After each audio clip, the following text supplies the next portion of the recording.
Check it out. This is a this is a true gamer setup. Nope. This my friends. This I'm literally balancing the phone on its side. There's nothing holding it up. This is not a good idea. Anyway, what's going on? Why am I recording? Oh yeah. So, I guess, what is my channel again? What do I make videos about? I do speedrunning, right? What do I do? My name's Ninja, right? I play Fortnite. That's me, right? I don't know. What was I saying? Oh yeah, trying to figure out what I was talking about. So, I made this video. Nope. Wow, I'm really struggling today. Why can't I talk? This isn't difficult for me. So, here's the things I wanted to mention. First of all, I'm fucked. I'm in that stage where it's like, I can no longer reasonably get a good amount of sleep because I have class tomorrow, which I have to go to, and even if I were to sleep right now, I think I'd get like 6 hours, which is not enough for a growing young man. Oh god, oh I didn't get him through the wall, never mind. Not enough for a growing young boy. Am I even a growing young boy anymore? I don't think so. But anyway, yeah. If I was to sleep right now, I would get 6 hours, which is not enough sleep. But I'm definitely not going to sleep right now, as you can tell from the fact that I've just started a game of Counter-Strike. So, who knows when I'll sleep. But that's not important. What is important is what the topic of this video is, which is about, there's a guy you may know on YouTube called Tom Scott. He makes like science education videos, I guess is what you would call them, or what he would call them. You know, he goes to places and talks about why they're interesting, essentially. That's most of his like what he's known for. They're relatively interesting videos. But yeah, he did a talk at the Royal Institute, which is the oldest science organisation in the world, which is in London, but that's not important. But he did this talk, right, and it's called "There's No Algorithm for Truth." And in this talk, he just says a bunch of dumb shit. Now, I'm going to try and not get political with this, because I don't think politics really matter, but just to give you an idea, as I'm sure you can imagine, as a young science STEM kind of guy, with a degree in linguistics, by the way, he has a degree in linguistics. Come on. I know this jump's hard, but it's not that hard. Oh, well, never mind. As that sort of guy, I'm sure you can imagine, he has a relatively liberal, left-leaning politics.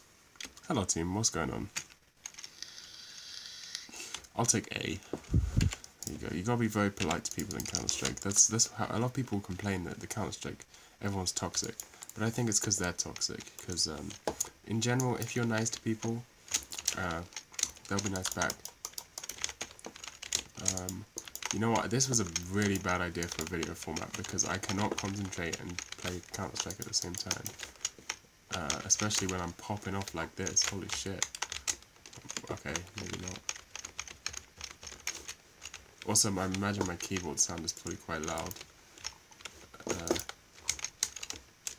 Oh, okay, get up here. I know where you are, bitch. Ah! Yeah, fuck that, I'm out. Whee! He's definitely gonna try and go around. There's no way he goes through the front. Oh, this has just become a video game play now. There we go. Round's over, I can talk again. This was a really stupid format. I was like, I'm gonna try switching it up and playing video games while I talk. I should have picked something easier. So he has this talk where he talks about, he says, imagine if, actually, you know, it's a bit weird the way it's formatted, because he starts off the talk by saying, like, imagine if Google developed an algorithm that could predict what is objectively true 100% of the time. But then that never really comes into play in the rest of the talk, so I'm not really sure why he mentions that. a little odd. Oops. Yo, buying a scout second round was not a good idea. Oh, I'm dead now. Yeah, I don't know why I did that. One short. Either way. You know, this is bad. This is fuck this video. I'm gonna try and save it. But I can't remember what I wanted to talk about this thing for. Essentially, his views on moderation are very stupid. He uses this analogy that the two types of community online, you've either got the Nazi bar or the echo chamber. So the Nazi bar being the bar that lets anyone in, but they also let the Nazis meet in the basement on Sundays or whatever, which is just a bit ridiculous. I mean, I guess that is he's using that to talk about places like Twitter. I mean, like Facebook, where. So he's very interested in radicalization. That he references a paper, which is specifically looking at how people get radicalized online, right? Now, here's the weird thing about this is, so he clearly sees radicalization as a bad thing, something to be avoided, and he also makes a very conceited effort. Is that the right word to use here? It's B. Ah, come on, kill him! Oh no. I'm gonna die. Yeah, I'm dead.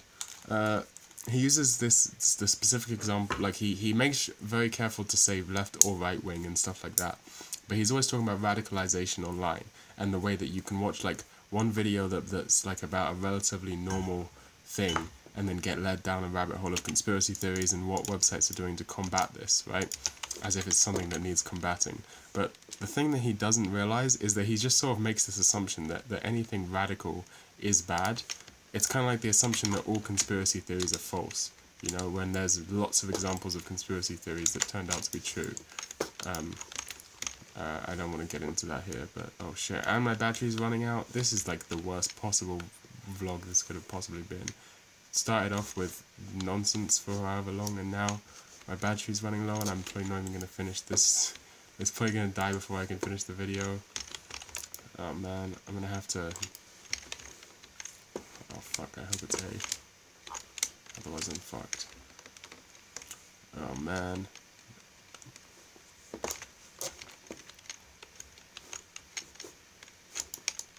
Yeah, well now I can plug my phone in.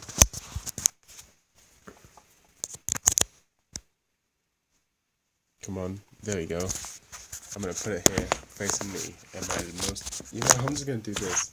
I don't even give a fuck anymore. You can just look, you could just, I don't know.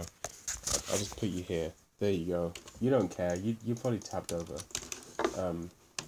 So he makes this idea that radicalization is bad, conspiracy theory is bad, and that's a pretty commonly held belief. But I think the key thing that he's missing out on here is that radical as a term doesn't make any sense. I mean, it kind of does make sense, but it also basically is used to mean things that are more extreme than me by a lot of people. For example, there's this one, I remember specifically, there was this one video he made where the person he was interviewing in the video was a trans woman, which, you know, of course it's not, he didn't even mention it in the video, didn't make a big deal out of it, because why would you? And but then in the pinned comment, he wrote, some of you people in this comment section, or something like, I don't remember if it was a pinned comment or like a, or he made a follow-up video later where he referenced this video and he said something about like people get hating on that video and need to get out more, as if like, oh, it's so weird that you people are hating on trans people, right? Which, you know, admittedly, he's not wrong, but also in a lot of places in the world outside of white Europe or America, or the West as they call it, and also in a lot of places, even in the West, even in places in America, more conservative places in Europe, that would be considered a radical political position to just think trans people are the gender they identify with, which is, you know. So would he be okay with Twitter or on any of these other platforms censoring that sort of thing, because it's radical politics, and it could lead to a wormhole. I mean, no, it's a wormhole, rabbit hole is the word I'm looking for. Could lead you down a rabbit hole of what he calls radical politics. I cannot talk today. What's wrong with me? He referred to as radical politics, right? You could get led down from reading about trans rights to reading about, like, I don't know, queer anarchism or gender accelerationism. Stuff that actually calls itself radical. But, you know, a lot of things that he would probably refer to as radical, like some of these conspiracy theories, as he calls them, you know, some of them are just true. I mean, he didn't make any, he was very careful to be non-specific in this talk. But, let me get back to his analogy of the Nazi bar and the echo chamber. That on one side you have the bar that lets everyone in, but also lets the Nazis meet in the basement. And yeah, I don't really want to go there, is what he's like. You wouldn't want to go to that bar. Or on the other side of the spectrum, you got the echo chamber, where it's more like, it's kind of like a cult, where only people who already agree with the beliefs of the beliefs of the community are allowed into the community, and if you express dissent, then you're immediately kicked out. And he said both of these places have problems because they both lead to radicalization and basically incentivize making people more and more extreme in their views. Essentially, they incentivize not being subtle. They incentivize you to go further and further down the rabbit hole of beliefs or whatever. So you know, I'm not even going to say he's wrong. I don't think he is wrong. And he also says that his point isn't that there's some magical middle ground between the two where everything's perfect. He said that everything is a mixture of either one or the other or both of these things, and that you just have to sort of find somewhere on the gradient where things are not good but the least bad. That's his point. Now, here's my problem. He does briefly mention that he thinks, yes, this is in part because of the centralization of the internet. That's the sort of thing he says, right? And he even mentions Discord at one point. He's like, this is a place where everyone has their own separate groups, but it's still on one centralized server. You know, he gets it a little bit, but he doesn't actually have any examples of where it worked. Like, his example is Discord, which he then, he does one of those clever little things where he's like, here it is, there's no way this could possibly go wrong, and then shows an article on the screen behind him of an article saying that there were white supremacist groups on Discord. I'm missing every fucking shot. Oh my god, I need to stop buying the Scout, seriously. I suck. We are both missing every shot. I finally got killed. I'm not buying the Scout ever again. Oh my god. That was so bad. Anyway. He also mentions Mastodon at one point, and he even mentions, he doesn't mention it by name, but he might as well have mentioned it by name, Gab and other free speech centered sites and shit like that. But what he doesn't know about, because he's stupid, is, let's say, a place like LaneChan. Now, I used to go on LaneChan all the time. Personally, I don't go on LaneChan that much anymore. Or even these other smaller alt-chans, right? And I don't go to these places. I mean, there's certain ones that I do go to, some more often than others. But essentially, what he doesn't understand is that these problems only come when you have a system where you have to have these big centralized companies running the internet. So like your Facebooks and your Googles. And he's trying to figure out, how do we still make a profit while doing this. Now, he is like aware enough that, like, oh, you know, when I just said 10 seconds ago that I was not going to buy a Scout again, guess what I fucking bought without even thinking, because I was talking about something? Scout. I'm an idiot. Well, fortunately I picked up someone else's gun. Anyway, so he does briefly mention this. He says He's like, I think he briefly mentions like when the internet was smaller or something about that.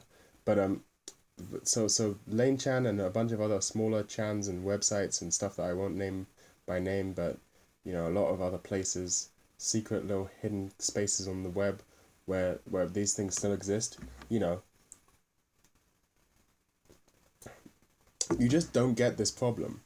Now, something like 4chan, for example, the reason I brought up Lane Chan is because it's great because we have a direct example of an image board that did turn into an echo chamber, right? You got 4chan. So, why did Lane Chan not turn in? If so, it's not that there aren't. His problem is that I think he would classify Lane Chan as like a Nazi bar.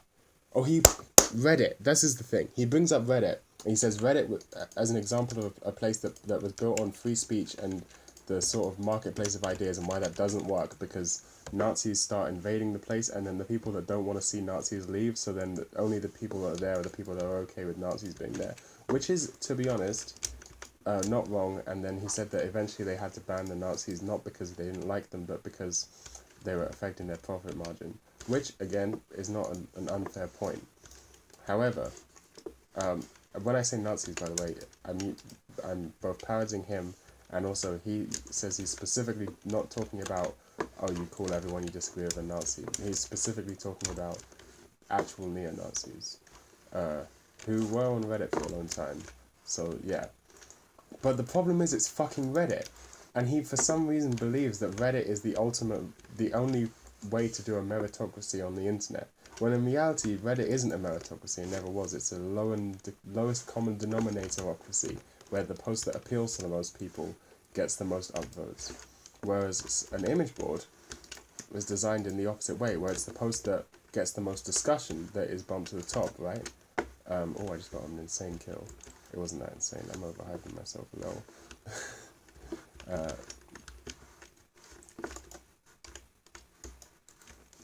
Fuck, I died. So something like 4chan, it doesn't work because it's bigger than any. He's sandwich. Oh, never mind. I was giving bad info. Whoops. Yo, this video is unwatchable. It's too distracted. So, he gives this example of Reddit. Now, to counter that, let's take 4chan. 4chan is bigger than image boards were ever designed to be, so it doesn't work. At that point, you have to have moderation. Even Lane Chan does have moderation. But specifically about far right-wing and far left-wing type political beliefs that he's talking about, right?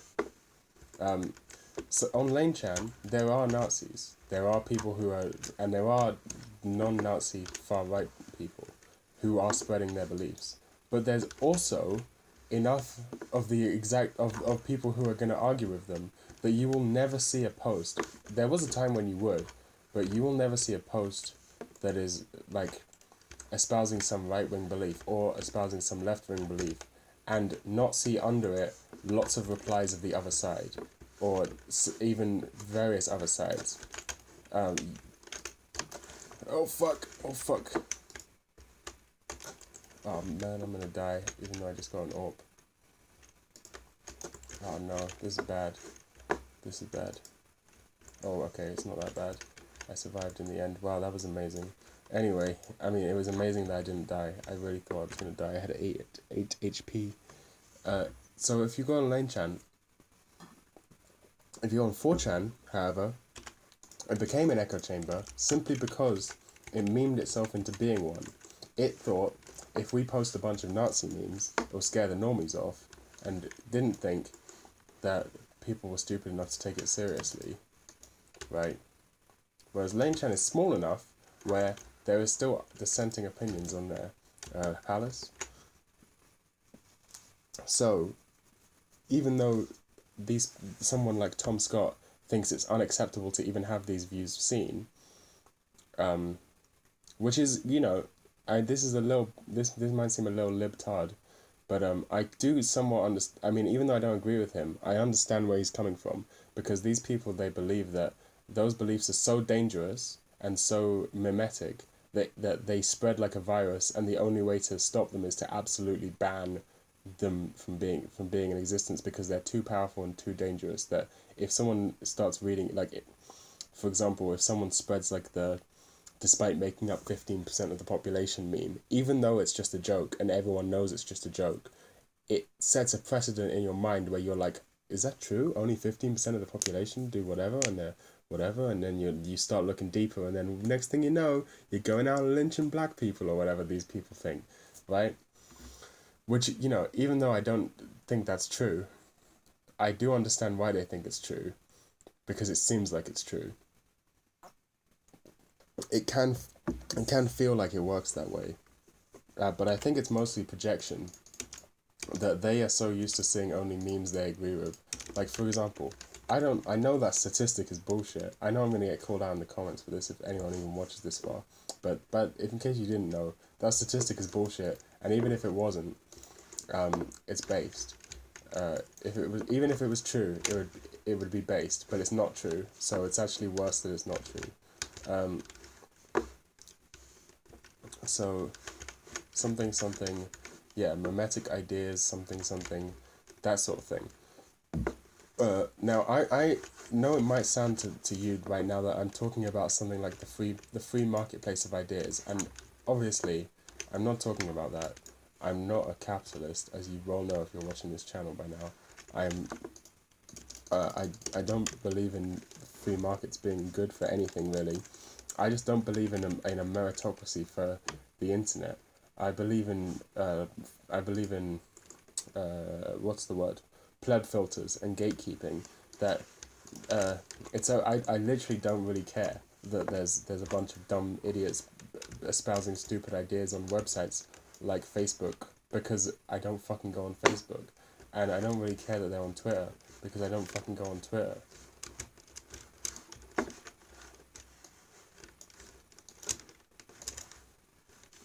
Well, I do go on Twitter. Actually, that was a lie.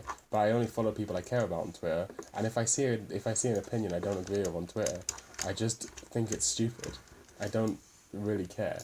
Now, of course, some people might say that comes from a place of privilege. Like, well, that's because they're not talking about you. But oftentimes they are talking about me.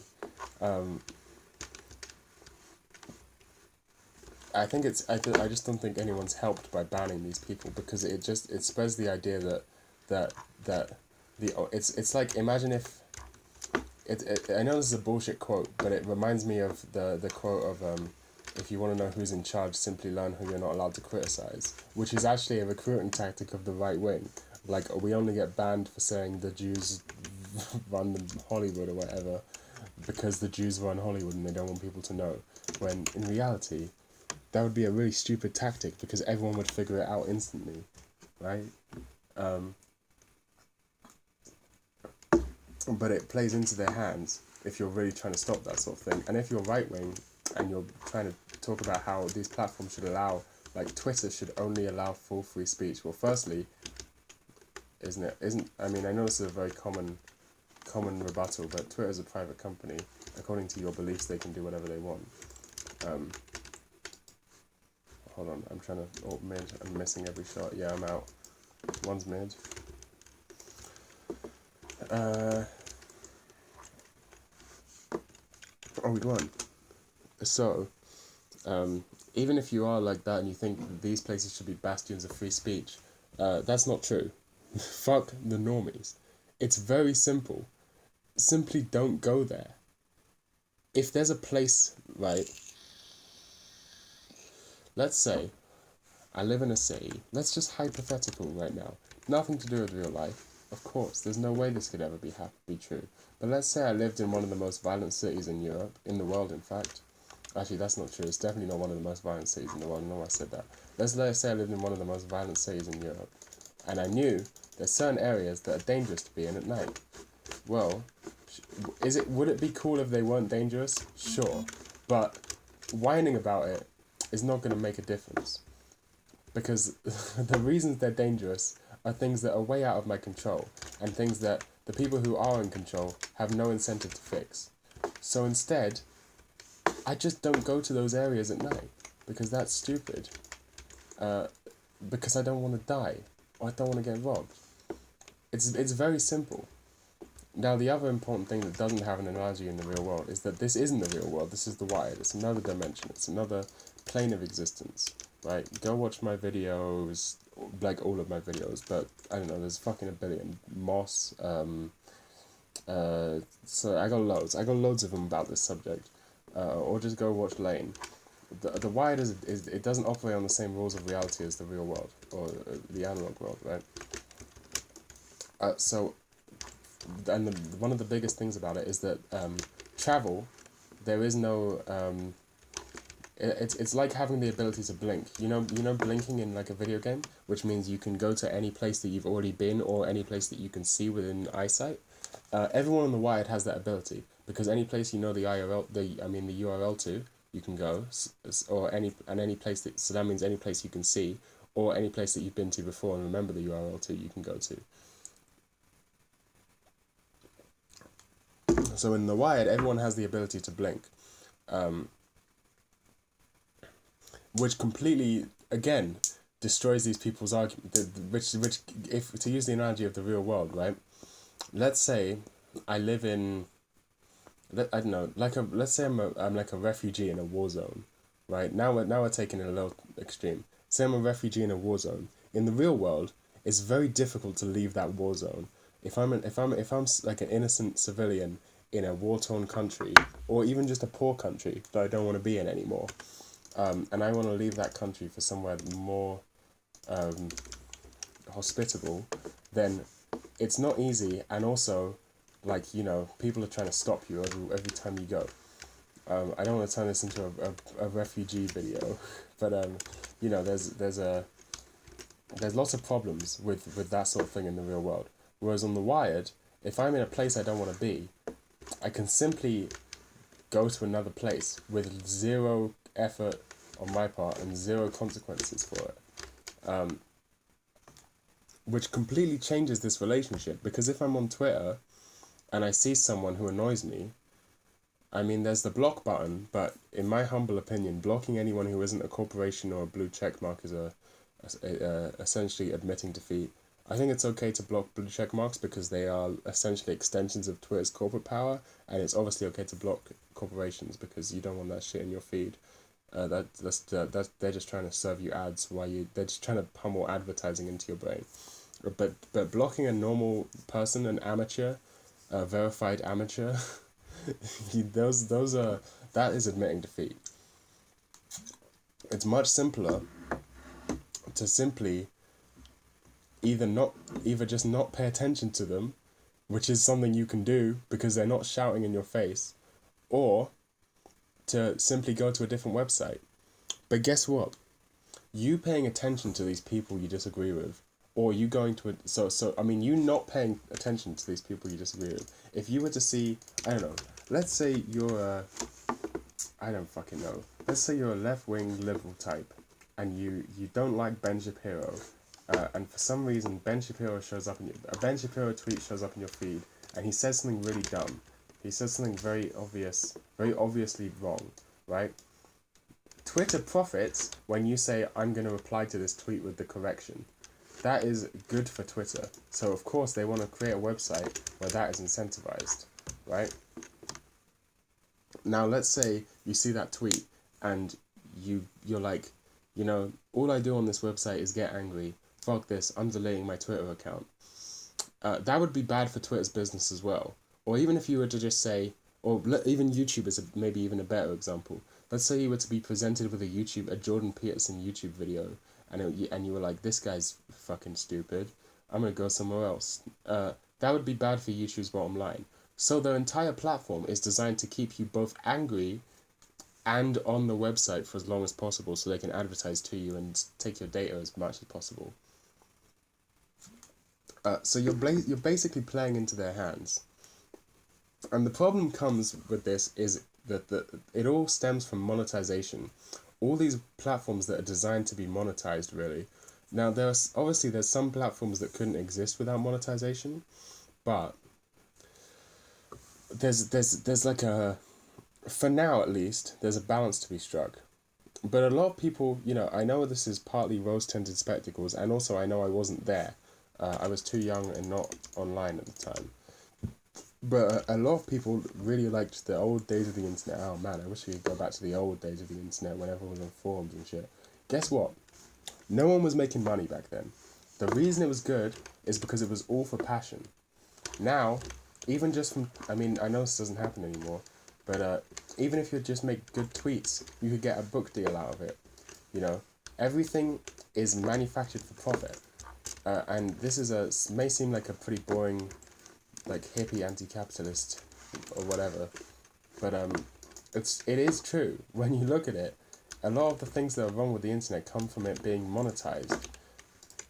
And I know a lot of people are like, well, man, thanks to YouTube monetization, I can do this as my full-time job, and it allows me to do things I wouldn't be able to do otherwise, like make videos that wouldn't be justified otherwise, which is a fair point.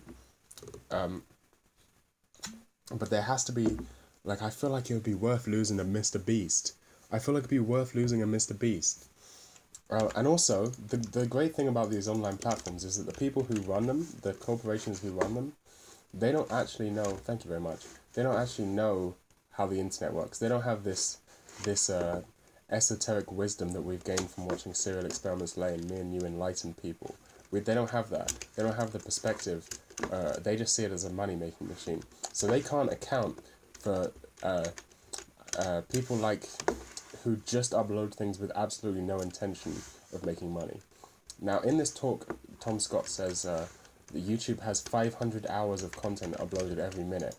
It's impossible for them to turn all of that content into money, right? Their business model operates by using most content makes them zero money, and then there's a small amount of content that makes them most of their money. That's how YouTube's business model works. So you can really skirt the outsides like I do, and like a bunch of my friends do, and people that I watch do. You can skirt the outsides where YouTube's not making any money off of you, really. Especially because I really desperately hope everyone who watches my videos uses AdBlock, and if you don't, please use AdBlock. I really don't want you to give YouTube money. But I would assume you're using AdBlock. I would assume you're using AdBlock. So anyone watching these videos, you know, I've been talking for 32 minutes now. You've just spent 32 minutes on Google's website, which they see as good watch time, and we're happy about it.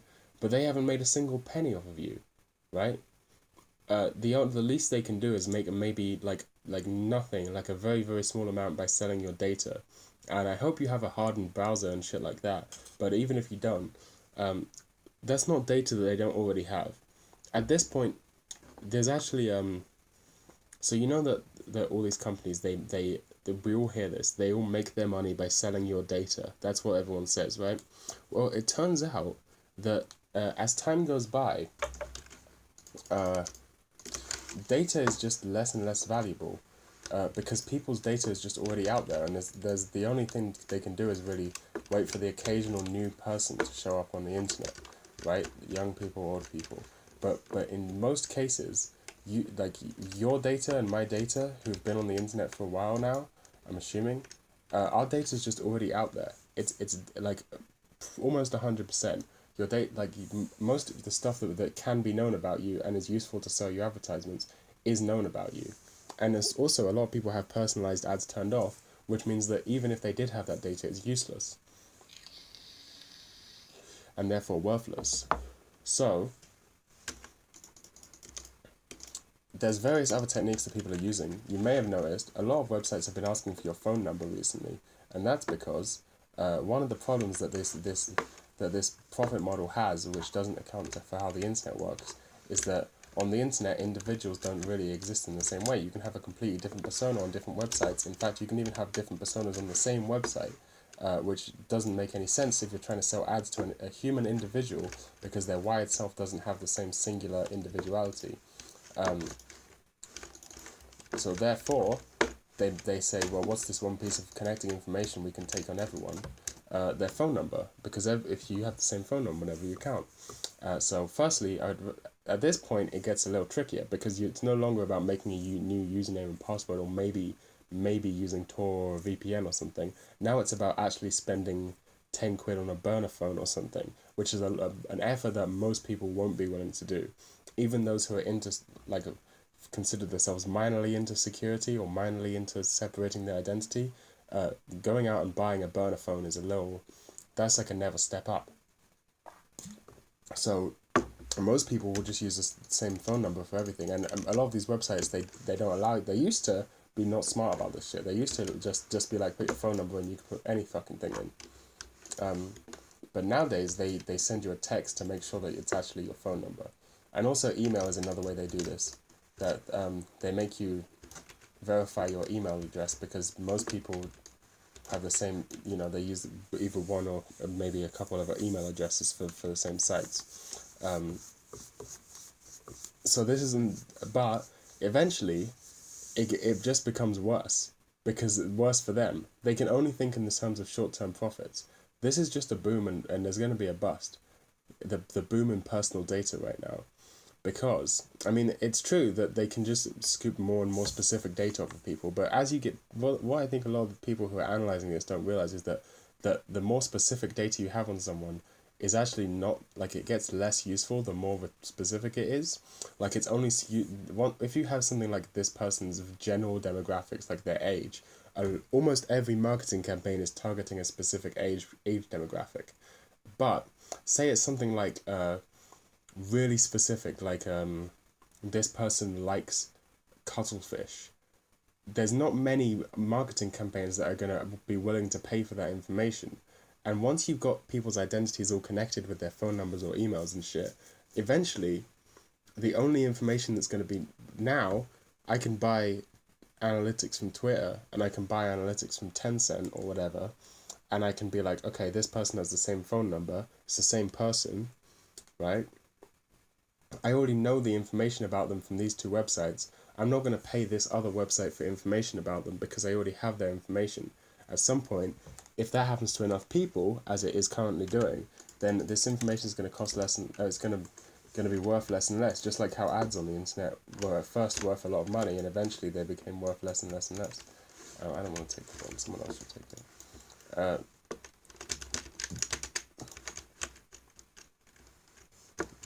So what was I saying? Oh yeah, so that's one thing. But I kind of went off on a tangent there, like a personal theory. What I really wanted to talk about here was the idea of a gatekeeping or a pleb filter to access your website. Now the actual best way to do this is just to have the literal URL to the website be not known by people, unless, like, to specifically only tell certain people about the website. Which is why you'll hear me often be like, say something like, and certain places that I can't mention the name of. Because there's certain places I am in online that they have a gatekeeping by obscurity, by the fact that only a small in-group knows the URL. And that way, they don't have to deal with any of this shitposting problems or stuff like that, because only a few people are there. Now, these places quickly go to shit once they're spread far enough. It's depending on their format, but it's important. So that's one way of doing it. But another reason that a lot of people say the internet was better in the old days, and once again, this is mostly conjecture, but one thing is that no one was making money off of it, or really, except like a few sites. If you were making money off of it, it was because of ads, and not because of trying to monetize your content in the way that you had to change the actual content, but just because you could put ads, or you could put one banner ad on your website, and that would pay for all your server costs. Whereas everyone knows that's not the case anymore. But also because even in the 90s especially, there was a minimum technical skill to get on the internet. Nowadays, most of the internet is accessed through people's phones. So there is literally no technical skill required. Everyone has one, and no one finds it difficult to use the internet. This is why boomers are on the internet these days. Mostly on Facebook, because it's so easy. Oh, and I just won. Would you look at that? I bottom fragged really hard though, so I guess it wasn't that bad. But I didn't do that well. So, having a minor amount of technical skill be necessary, or technical knowledge be necessary to access a certain group, is another way to avoid having to use this whole moderation thing and avoid the problem of either the Nazi bar or the echo chamber in the first place. And he doesn't mention this. Tom Scott doesn't mention this in his talk because probably he never thought of it, or if he did think of it, he probably thought that, well, that's not the point. The point is to be inclusive, not exclusive, which is completely wrong. The point is definitely to be exclusive. He's even trying to be exclusive in what he's saying. He's specifically saying we should exclude these people because they ruin communities. But if you say, well, I have this image board, the best way to do this is just to have your thing be so autistic that only autists want to do it. This is what I've been saying for years. So, let's say, for example, a lot of people in anime community complain about anime going mainstream these days, right? That's not the case. What happens is you just watch mainstream anime. You just watch things that aren't that autistic, which is not necessarily a bad thing. I mean, even something like Evangelion, for example, that's just very popular in Japan. It only got popular in the West more recently, but it's always been popular in Japan. So in Japan, that would be considered a relatively normie anime. Same with K-On! K-On's pretty popular in Japan. It's only in the West that it's less popular. Both K-On! And Evangelion are anime that are well known outside of specifically otaku communities in Japan. Especially K-On! Was popular with women when it aired. So it's only in the West that these things were seen as less slightly less well known. That's just because they were foreign. But now that anime as a medium and as an aesthetic, mostly as an aesthetic, has been popularized, in part thanks to things like vaporwave and future funk and that sort of thing, but also just in part due to anime memes on the internet. People are more willing to accept the anime aesthetic, and therefore more, especially because of certain Orientalism type of shit, where things from the East seem mysterious and cool and distant and foreign. Well, there's definitely a word for what I'm thinking of, but I don't know what the word is. But there's a book called Orientalism which you should read. Like a curiosity almost. It's always been the case, even way before anime in Japan. There was a lot of stuff like 100 years ago or so or more about the Far East and mysticism and that sort of thing. And it you could say in part it has its basis in how. You could even say in part it has its basis in racism, but I don't necessarily believe that. Maybe it does in part, but. Maybe some parts do, but maybe not so much in the modern day, but definitely in the past. Like there was a lot of talk about like trinkets from the East, this is why it's basically the reason. You ever wonder why it seems like a bunch of people like a few hundred years ago were really obsessed with ancient Egypt and archaeology? It's basically that it's like some mysterious other culture that was advanced and shit. But it was like these lesser people, we can dig up there. There was definitely a lot of racism in it. But I'm very much going off topic here. I don't think that's the case anymore. But it still has its roots in this sort of like foreign. Also, how Japan is seen in media, in Western media, as this sort of cyberpunk, technologically advanced place because of the economic boom of the 80s. And the fact that Japan produced a lot of technology. So because of all of these things, the anime aesthetic is more accepted these days. But let's say you only watch if you, and also there's nothing wrong with something being a little more popular. I know a lot of people only watch anime for the discussion, but some people just like anime. I know it's weird, but some people just like watching anime. But say you're watching JoJo's or something like that. JoJo's again always been pretty damn popular in Japan. Only got popular in the West recently, and I'm sure there are people who have been fans of the JoJo's manga for years who are like, man, the goddamn JoJo's fandom's getting invaded by normies. Like, the problem is that your show can be watched by normies. If I'm really into, I don't fucking know, even Lane is not really a good example of this, because I know normies who can watch Lane. They don't necessarily understand it on the deepest level, but in the same way, but it makes them feel like they're deep, so they like it. And obviously Lane has a very strong aesthetic, so even if you don't understand all of the philosophy behind it, you can still get into it. But something really, like people who are really into magical girl shows that didn't air in the West. Like, for example, Sailor Moon and Cardcaptor Sakura have decent Western fan bases because they both aired in the West. But say you're really into Precure, or say you're really into, say you're really into, what's Ojamajo Doremi, right? And you're a male from, you're like a male from America,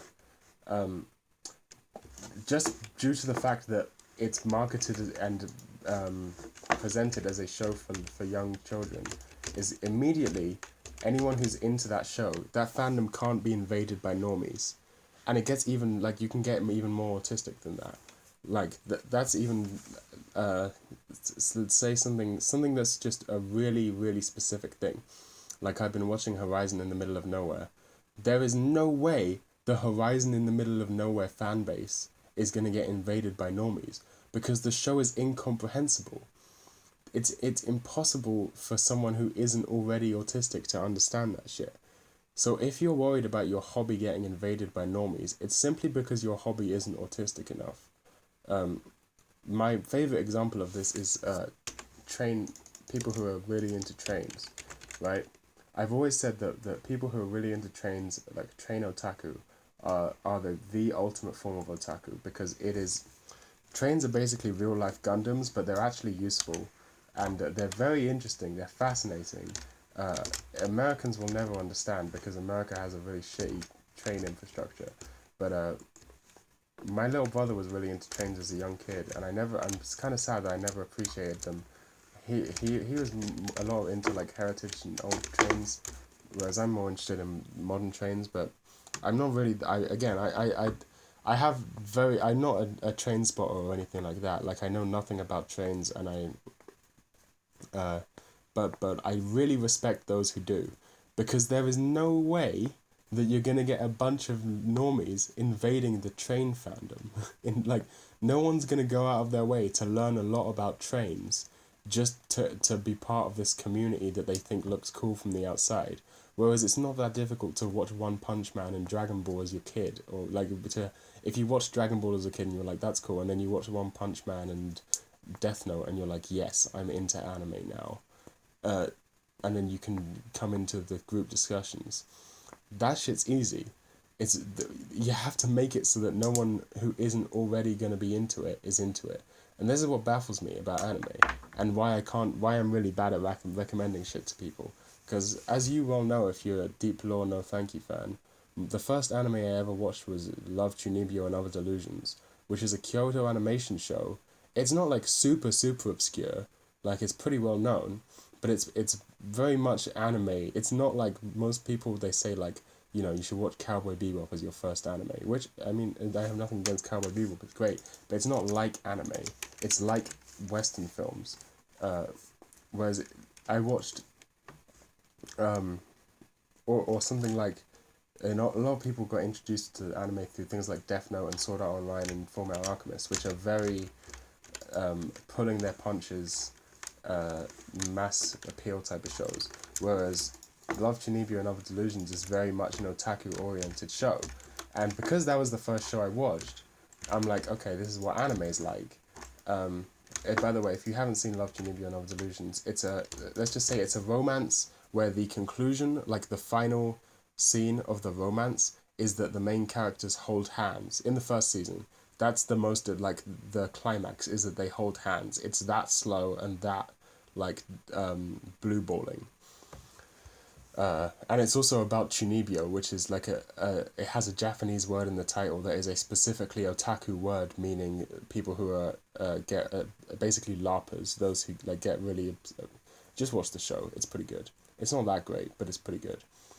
And so because it's like, why would you be like, you should get into this thing I like, and recommend them something that's nothing like the thing you like, and then try and wean them into it? No. if they're gonna be into it, they gotta be into it.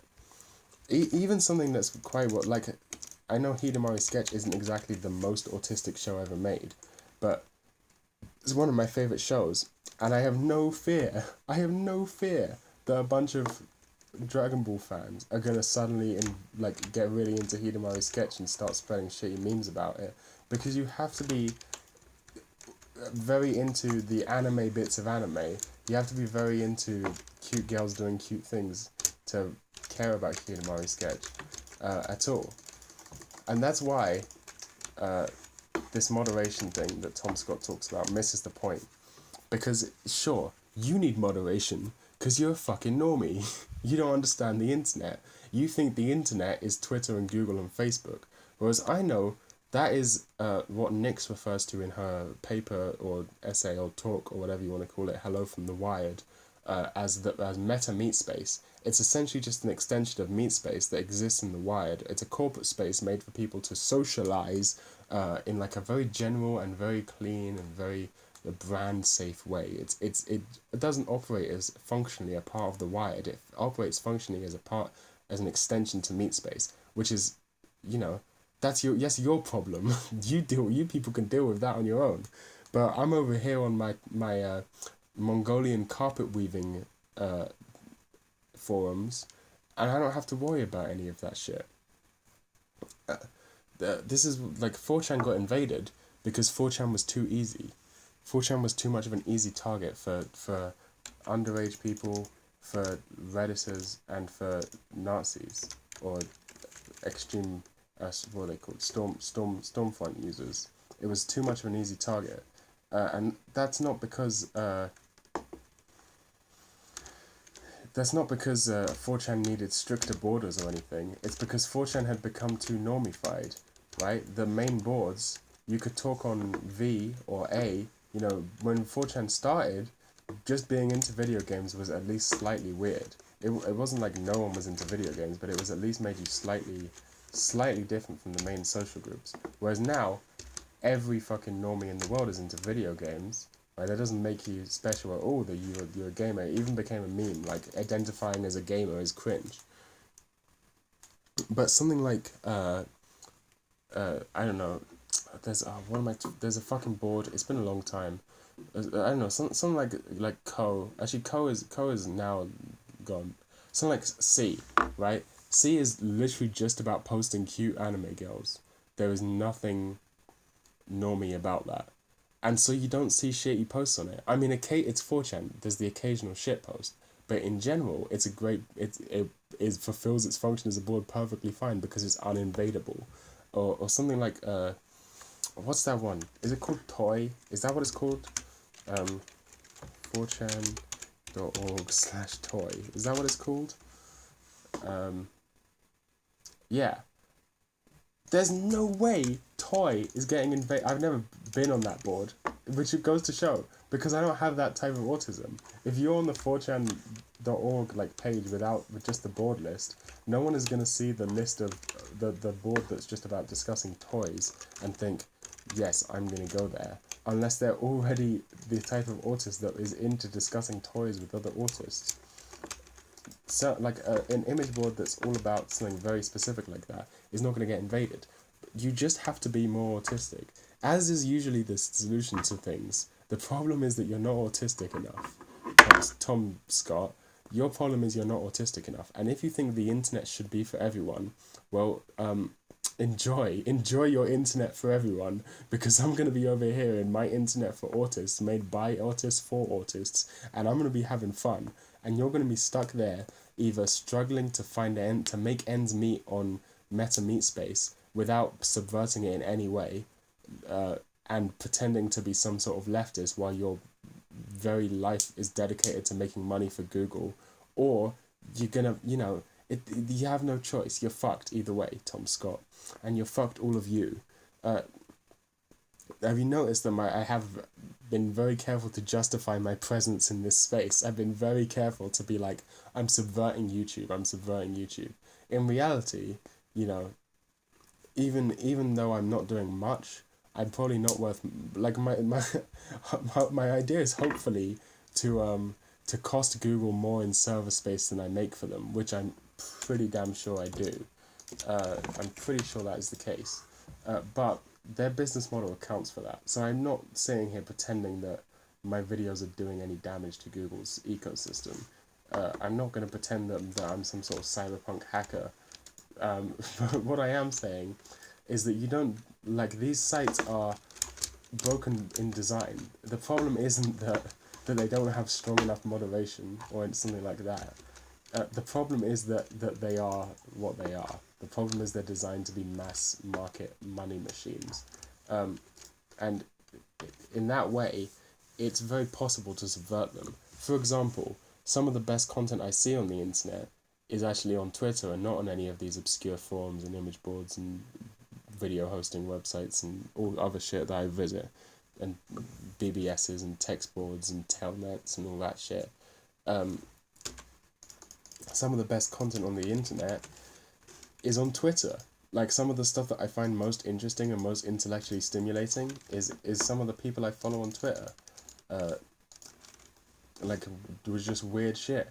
Because Twitter is so vast and big, but none of these people would be under the illusion that Twitter is anything other than meta meat space. Like, they know it. And that's what makes them interesting. In my opinion, that's what makes... I don't know, I feel bad saying my own videos are interesting. It feels like I'm sucking my own dick. But hey, if I could suck my own dick, I would. I'm gonna die. I'm dead. Oh, I'm not dead. I'm dead. Ah! I'm running away. Oh shit. Fuck! That was really bad. For example, the beginning of this very video is really bad, which means the only people that watch till this far in the video are going to be the true ones. The true ones. So if you are this deep in the video, please comment, please leave the comment, Epstein didn't kill himself, he's still alive, in Barbados with Snoop Dogg and Biggie. Please leave the comment, Epstein didn't kill himself, he's still alive, in Barbados with Snoop Dogg and Biggie. Please leave that exact comment if you got this far in the video. I hope I'm making sense here. It's kind of like the difference between... So we're no longer in the position where the internet is a free Wild West for all. At this point, there are key players that have been figured out who objectively have more power than us. So, instead of simply going to another place, we often have... It's not necessarily that we have no choice. It often makes more sense to simply subvert those spaces rather than creating our own. Like, for example, not only do I have no idea how to run a website, I mean, actually, that's not true, but, like, I'm not very good at programming or anything like that. I don't have money to host a server, and I don't consider myself to really need or want to create my own platform. And also, probably most important, is I think there's enough, like, I'm not sure what my I don't have any point, like, there's no reason for it to exist, right? There's no, like, thing that would differentiate something that I would make, like an image board that I would make or something, from... There's no reason that I would need to make my own one and not just use an existing one. There's nothing that stands out as, like, I don't have any ideas specifically that only I could implement. So I'm not going to make my own place. So it makes much more sense for me to simply subvert and decorporatize, in a sense, or I guess subvert is the best word for this. To subvert these already existing corporate spaces for my own personal gain, which is what I try and do. But it's also kind of what everyone thinks they're doing. But I think a lot of people don't think consciously about that. They just kind of do it automatically, or they kind of... I don't really know how to explain it. They think they do it automatically when they don't really. Now, I have to clutch here, so I might go quiet for a second. It's a 1v2.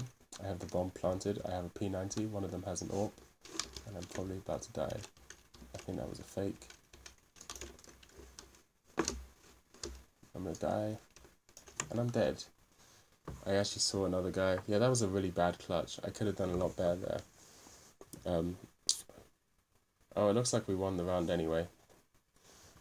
But so subverting corporate spaces is something that Tom Scott never talks about, because in his mind that's not something that exists. He probably doesn't know that sort of thing exists. He probably thinks that Twitter is just a place where people write tweets. You know, he's not in these very obscure Twitter circles that I'm in. Now, I actually have some perspective of that, because I have my No Thank You Twitter account, which is pretty much a corporate. It might as well be a corporate Twitter account. Apart from that one time when I accidentally misspelled rapping as raping, when it became a shitpost account for about half a second before I deleted the tweet, which was pretty fucking cringe. But it has to be a corporate Twitter account, because that is my, well, you know, I feel bad because my entire philosophy demands that I make no money off of the internet. However, my entire life demands that I do make money off of the internet, which is very sad. Essentially, I need to be a NEET, but I can't afford to be a NEET unless I'm making money off the internet. So I have to go against my own beliefs. But to be honest, this is less against my own beliefs than something like working an actual job. But I admit freely that having making money on the internet, monetizing the internet, makes me I don't really know what the word would be. A cuck, I guess. A cuck to the whims of the corporate shills. It puts me not on the same level, but in the same ballpark. I think there is still something to be said, though, of making money on the internet. I think it's different from what I've been talking about now, but I think if you can do both, if you can both subvert and monetize, then, which is what I'm trying to do, by the most obvious example being by making all of my music available Creative Commons, right? It goes completely against all of the monetization models, completely against what they teach me in college or uni or whatever you want to call it. I don't know why I always say that. I'm always like, if I say uni, then the Americans won't understand, despite the fact that Americans completely understand the word university. I don't know what's wrong with me. So something like that, you may, in my opinion, that's a way of in a sense, trying to prove that it can still be done, that there is still hope for life on the wired, because, like it or not, capitalism is how life works these days, or you have to make some sort of money. So I'm trying to do the equivalent of homesteading, I guess you could say. I'm trying to do the equivalent of moving to my own little place where I live in a little barn and farm my own food, which is it's a pussy way to do it. It's a running away way to do it. It's only as subversive as it is comfortable being. Like, you can only make money on I mean, first of all, the idea of making money on Patreon is a meme. Like, no one makes enough money to support themselves on Patreon. Only about 10% of people of all of the people on Patreon, which is a lot of people. It might have even been 5%. Basically, almost no one actually makes a living off of Patreon. Fun fact. Anyway, my phone is dying, even though I have it plugged in. So this video is already over an hour long. This topic of why I think it's okay for me to be attempting to make money online, I will talk about in a whole other video, because I could talk about that for another hour.